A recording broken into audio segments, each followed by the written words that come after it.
Hari Om, welcome everybody. Jai Ma, Sitaram, Jai Rastafari. I'd like to welcome everybody to another discussion here where we explore the topic of true love. We will explore what satsang is, and we'll explore love through the lens of several great saints of India. We'll also dive a bit into the benefits of loving kindness practice and generating loving kindness in our lives and how that affects the human body and the world around us. And we'll do a short meditation generating awareness and also generating altruism and bodhicitta. So first of all, what is satsang? Satsang is comprised of two words in Sanskrit. One is sat, which means essentially truth, and the other is sangha, which means a gathering or association. So in satsang, there'll be spiritual discourses, usually led by someone who's considered wise or a few steps ahead on the spiritual path. There'll be meditation, chanting, Kirtan, Bhajans, questions and answers. And some of the benefits to satsang is obviously the community, and when you're in community, there's support and there's this accelerated progress and deepening one's connection with their true self and with spirit. There's purification of the mind through discussing these principles and the nature of reality and spiritual goals. There's a lot of bolstering in satsang and energetic sharing, and it's like pulling a cart with one person. You can maybe do it, but with more people, you can pull it with much more ease. And so your progress and your practice becomes a lot more easeful.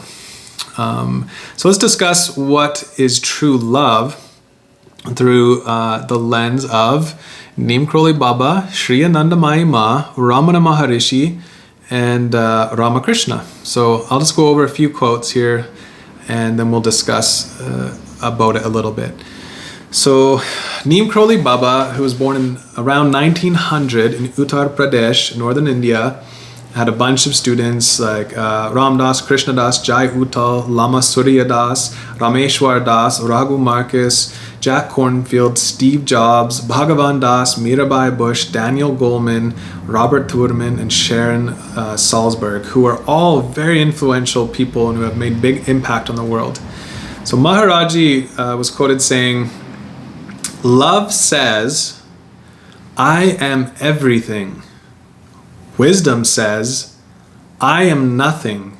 Between the two, my life flows." So when I read this, it definitely reminded me of the concepts of dependent origination and shunyata, the emptiness, and bodhicitta, and altruism. And then he says, don't throw anyone out of your heart. This is like unconditional love. Don't throw anybody out of your heart. Don't throw anyone out of your heart.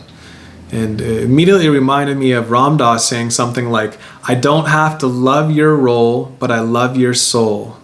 So this is generating loving kindness and compassion from the source. When you recognize your true source, it's like this infinite wellspring, this unending wellspring of pure, true love. And when you recognize that in yourself, you can now recognize this in others and see beyond the outward manifestations of the words and the actions and the thoughts and emotions, but really connect to the divine essence in each person. Sri Anandamayi Ma, born in modern-day Bangladesh in 1896, had great influence on Swami Shivananda Saraswati, Swami Vijnanananda, Swami Nilananda, Alice Coltrane, Didi Ma Sadhvi Ritambhara, Ma Yoga Purnama, Nirmala Deshpande, to some of the people she had an influence on. And her quotes are as follows: "Love is not limited to one individual. Its vibration is everywhere." So unconditional love, and like love is the substratum of all things. And these were like great Maha saints, like some of the greatest saints of our modern time, saying these things, and they all correlate. They're all experiencing and sharing the same perspective on love. Again, she's quoted, "Your love must be a real thing, not something of an artificial makeup. There must not be anything behind it. So loving just to love, not loving to get something, not loving to get, praise, not loving to get someone to like you, but just loving to love itself and loving because that's who you are and that's what the world is. So when you align with that, you're in alignment with your true nature and with the nature of the world around you. Ramana Maharishi, born in Tamil Nadu in 1879, here's a little story about him. At the age of 16, Venkataraman underwent a profound spiritual experience, which led him to leave his family home and journey to the sacred hill of Arunachala in Tiruvannamalai. There, he embarked on a path of self-inquiry and meditation that eventually led to his enlightenment. He gained widespread recognition as Sri Ramana Maharishi, one of the most influential spiritual figures of the 20th century, and his teachings on self-realization continue to inspire seekers around the world. He had this great awakening when he was quite young, I think at the age of 16, where he started to feel like he was dying, and then he laid down and just welcomed death, essentially. And then he asked himself, well, who am I? What is this? If this body dies, this mind dies, that the mind, the body, all the senses and all the world is gone, well, what remains? And he asks, who am I? So this is very key to his whole approach. He had a great influence on many people. One of them was Papaji, who was Muji's guru. And Muji is someone who's very near and dear to my heart. I had satsang with him in 2013 and have been sitting with his pointings since then, and it is now 2023. So it's been about just over 10 years since I was introduced to Muji. So Sri Ramana Maharishi's teachings on love primarily revolved around the concept of self-inquiry and the path to self-realization. He emphasized that true love arises when one turns their attention inward and discovers their essential nature. He's quoted saying, "Your own self-realization is the greatest service you can render to the world. Love is not an emotion, it is your very existence. Love is always present tense. It does not say, 'I loved,' or 'I will love.' It is always, 'I love.' Love is self-existent. It shines by itself. Its radiance is not due to anything external to itself. The world is illusory. Brahman alone is real. Brahman is synonymous with love or knowledge. To know is to love, and to love is to know." And if you're listening to these quotes from these different saints, you can start to recognize this parallel or this thread that connects them all, and they're not different at all. They're all expressing in this same quality of what love is. Love is inherent. Love is self-existent, and it shines by itself. Is not dependent on anything. Love, true love, is our nature. The last saint I'd like to share with you is Sri Ramakrishna, who was born in West Bengal in 1836. He had a great influence on many people. One who you may be familiar with is Swami Vivekananda, who was one of the first yogis to the West. Another was Swami Brahmananda. So he is quoted saying, "Pure love knows no bargain. It is unconditional." This reminds me of a saying that goes something like this. Business means to give less and take more. Love means to give more and take less. So this kind of resonates here with what Sri Ramakrishna is saying. Saying pure love knows no bargain. So there's no, I will love you if you give me this, or I won't love you if you don't, kind of a thing. It is unconditional, pure, true love. There's many forms of love, and I'm not saying that the other forms don't have their place, but here we're trying to locate within ourselves true love. And sometimes it helps by gaining inspiration from other people who have come before us, who have really led the way and been way showers and torch bearers, who can show us through their own life stories how to embody this. And these people have really gone through the tapasya and austerities to do self-inquiry and to really come to experientially know the self at the deepest core. So he says here, God can be realized through all paths. All religions are true. The important thing is to reach the roof. You can reach it by stone stairs or by wooden stairs or by bamboo steps or by a rope. You can also climb up by a bamboo pole. So he's saying every path is true ultimately. He's known to have practiced all the available religions at the time, and he reached the pinnacle of each one. And each time he came to essentially the same realization.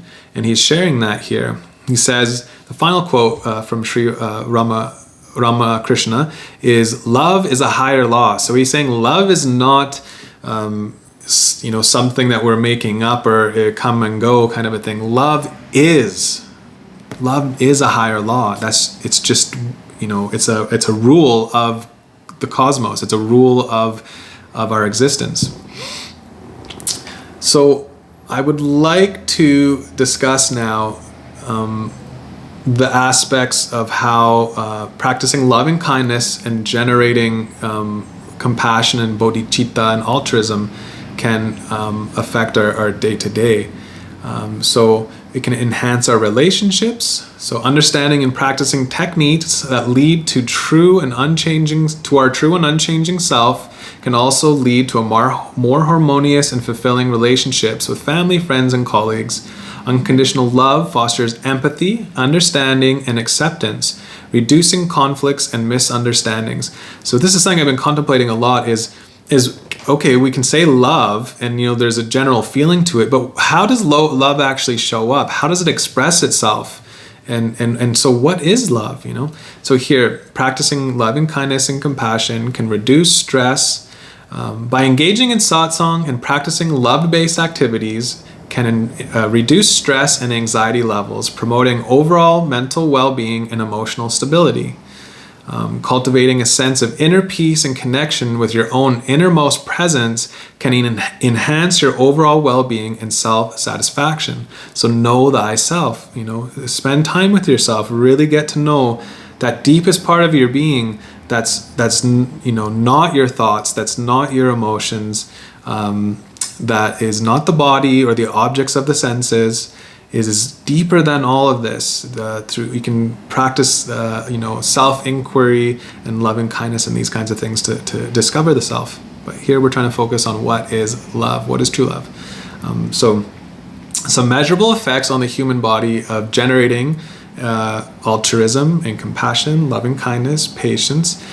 We can reduce our cortisol levels. Cultivating loving kindness through activities such as meditation can lead to reduced cortisol levels, the stress hormone in the body. We can have enhanced immune function. Experiencing positive emotions like love and compassion can boost the immune system and improve overall health.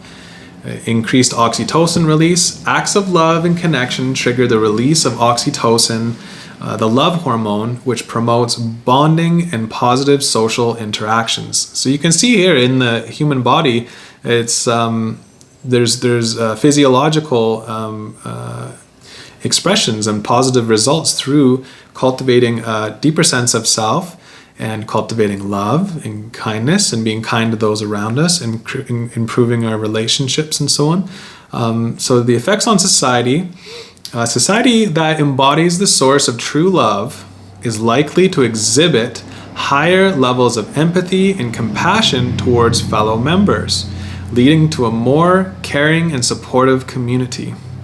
Reduce conflict and crime. A culture of self-aware beings can lead to reduced conflict and lower crime rates, as individuals are less likely to engage in harmful behaviors towards others.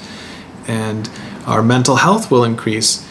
Society that prioritizes mental well-being through satsang and practices of love can experience reduced rates of mental health issues and higher levels of emotional intelligence.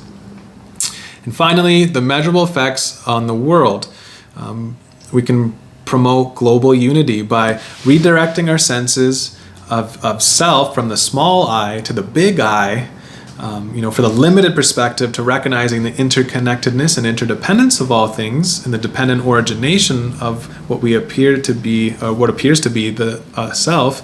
We can foster a sense of interconnectedness and unity among people, which can contribute to the greater harmony and cooperation.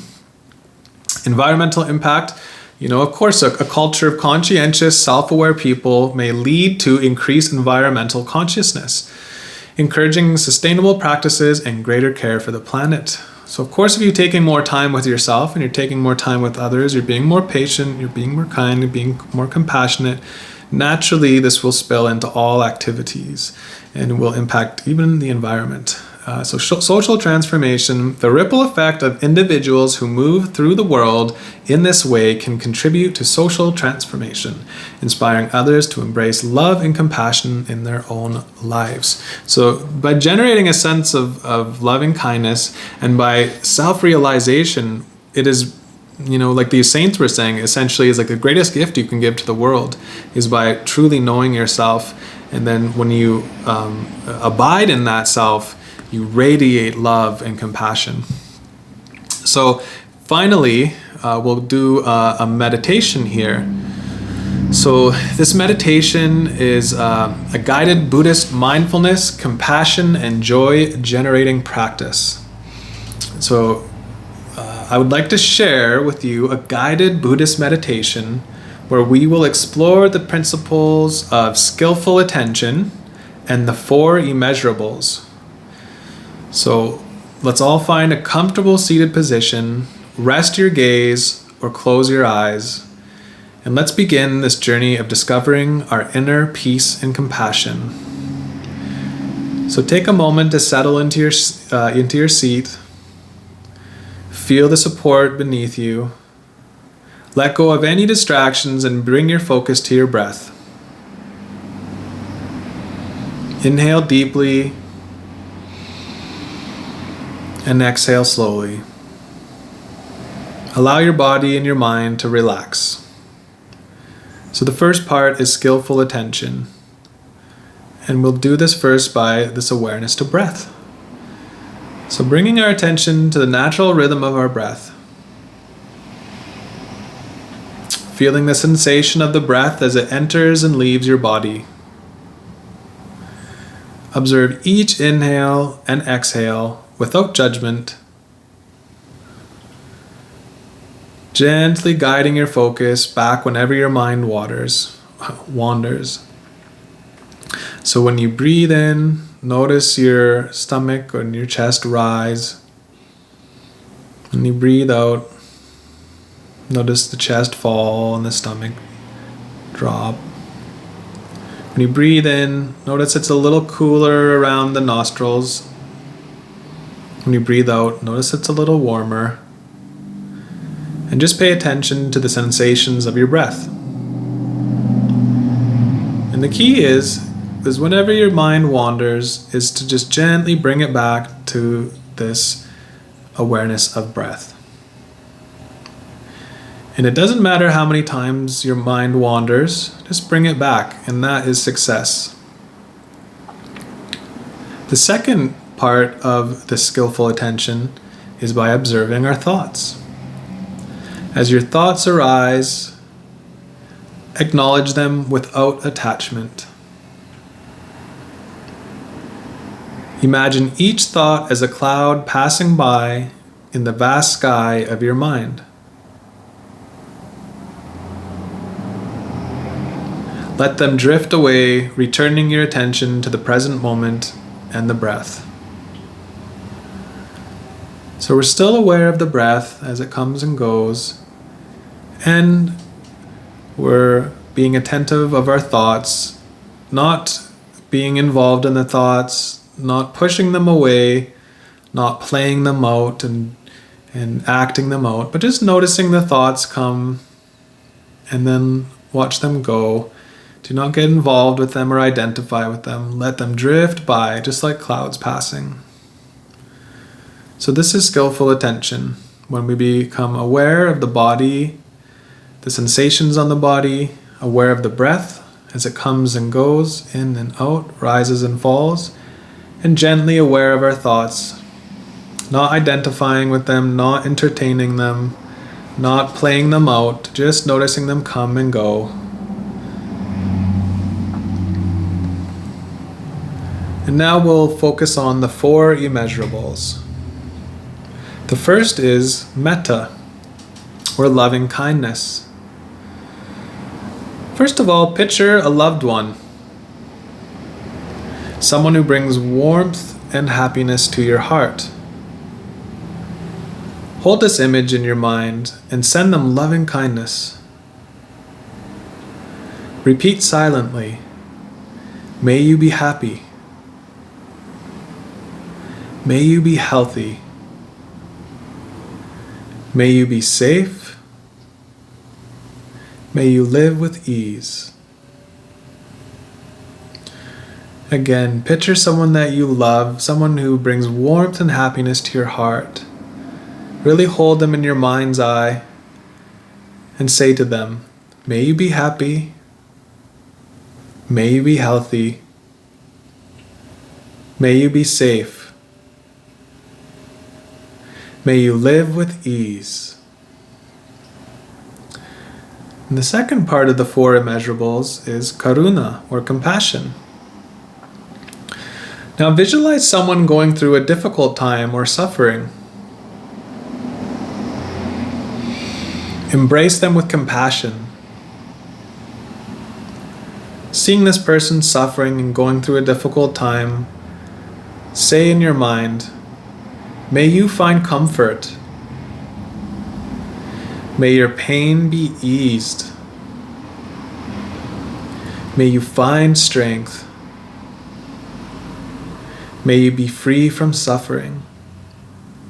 Holding this person that may be going through some difficult time or some kind of suffering and challenges, embrace them with compassion and say in your mind, may you find comfort.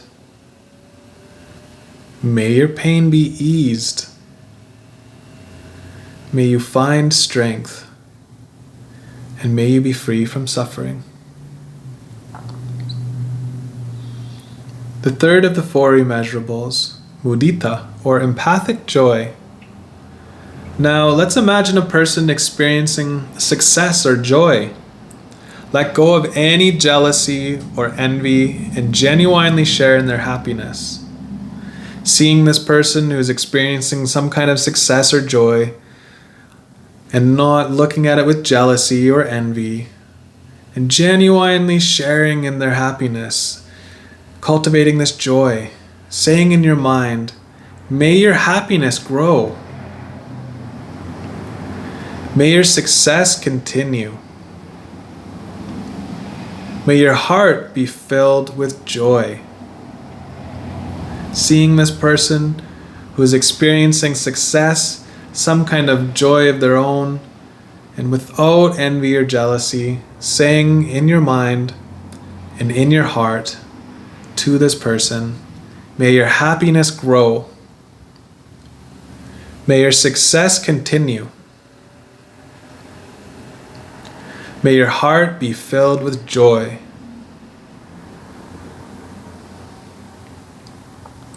And the 4th of the 4 immeasurables is upekkha, or equanimity. So now let us extend our thoughts to all beings, near and far, known and unknown. Cultivate a sense of equanimity, understanding that all beings desire happiness and wish to avoid suffering. Say, may all beings be at peace.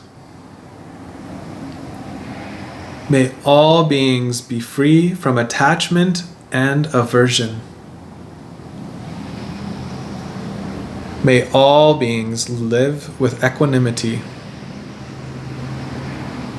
As we come to the end of this meditation, take a moment to reflect on the positive intentions that you've cultivated through skillful attention and the 4 Immesurables.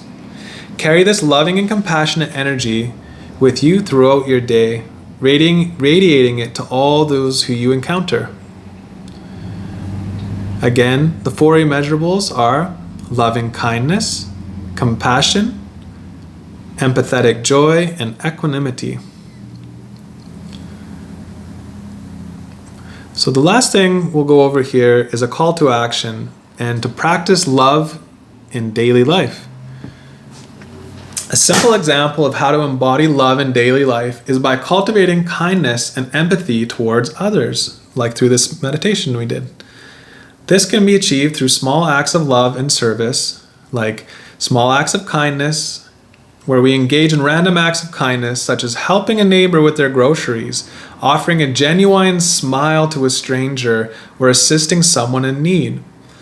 See these as opportunities. Anytime you can help someone, anytime you can offer your patience and your presence, anytime you can offer your smile, do that, because that can really go far.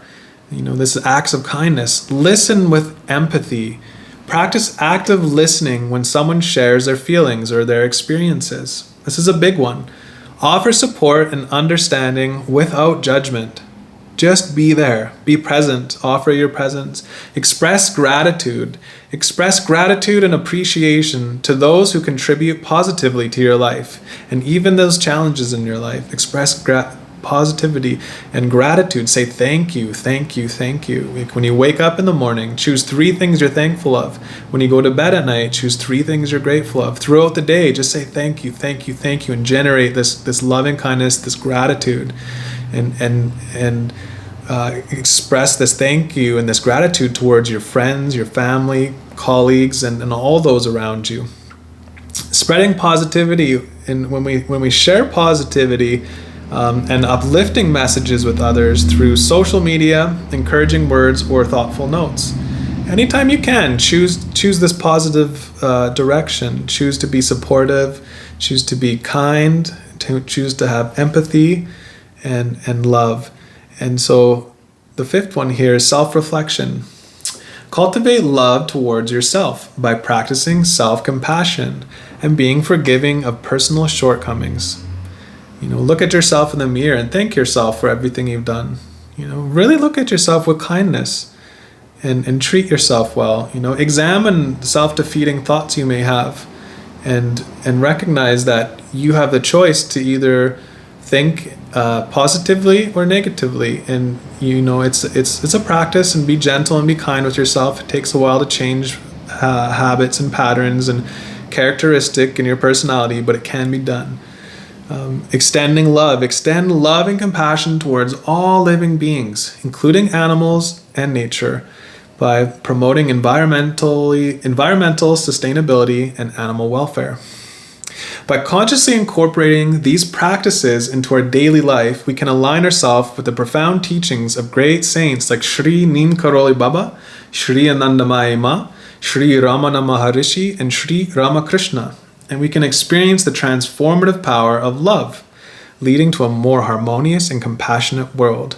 Remember, even small acts of love can have a ripple effect, spreading kindness and positivity to touch the lives of many others.